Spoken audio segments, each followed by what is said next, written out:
Hello friends, welcome to my mini vlog. எல்லோரும் எப்படி இருக்கீங்க? Hope all are doing good. நேற்று வந்து சண்டே மினி விலாக் தான் நான் ஷேர் பண்ணியிருக்கேன். ஸோ நேற்று கிருத்திகைன்றதுனால வீட்டெல்லாம் க்ளீன் பண்ணிவிட்டு பூஜை ஜாமானுமே க்ளீன் பண்ணி வீட்டு வாசல்லையுமே கோலம் போட்டிருந்தேன். ஸோ எப்பயுமே நான் இந்த மாதிரி கிருத்திகை இந்த மாதிரி விசேஷ நாட்கள்லாம் வந்து அரிசி ஊற வச்சு அதில் தான் கோலம் போடுவேன். ஸோ அந்த மாதிரி கோலம் போட்டால் ஒரு பாசிட்டிவாகவும் இருக்குது. அது மட்டும் இல்லாமல் எங்கள் வீட்டு வாசலில் நல்லா ட்ரை ஆனதுக்கப்புறம் அவ்வளோ எறும்பு வந்து சாப்பிடும். ஸோ அதுக்காகவே நான் இந்த மாதிரி கோலம் போடுவேன்.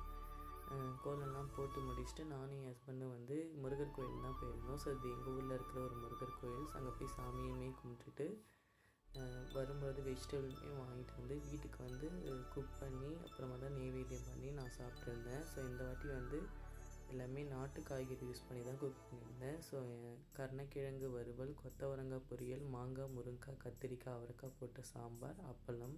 ஸோ சாப்பிட்டு முடிச்சுட்டு நைட்டு ஒரு பிளான் இருந்துச்சு. ஸோ எப்பயுமே என்னை ஃபாலோ பண்ணுறவங்களுக்கு தெரியும், நான் கிருத்திகைக்கு வந்து பிரசாதம் செஞ்சு சாமிக்கு படைச்சிட்டு அப்புறம் கோயிலுக்கு வரவங்களுக்குலாம் நான் பிரசாதம் கொடுப்பேன். ஸோ இந்த வாட்டி வந்து என்னால் முடிஞ்சு ஒரு 4 பேருக்கு நான் இன்றைக்கி சாப்பாடு வாங்கி கொடுத்துருந்தேன். ஸோ சாப்பாடு வாங்கி உங்களுக்கு ஷேர் பண்ணும்போது எனக்கு அவ்வளோ ஹாப்பினஸ் ஆகிடுச்சு. ஸோ தானத்திலே சிறந்த தானம் அன்னதானம்னு சொல்லுவாங்க. ஸோ அந்த ஹாப்பினஸ்ஸை நேற்று நான் ஃபீல் பண்ணேன். வீட்டுக்கு வந்து லெஃப்ட் ஓவர் ரைஸ் செஞ்சு தாளித்து சாப்பிட்டுட்டேன். தேங்க்யூ.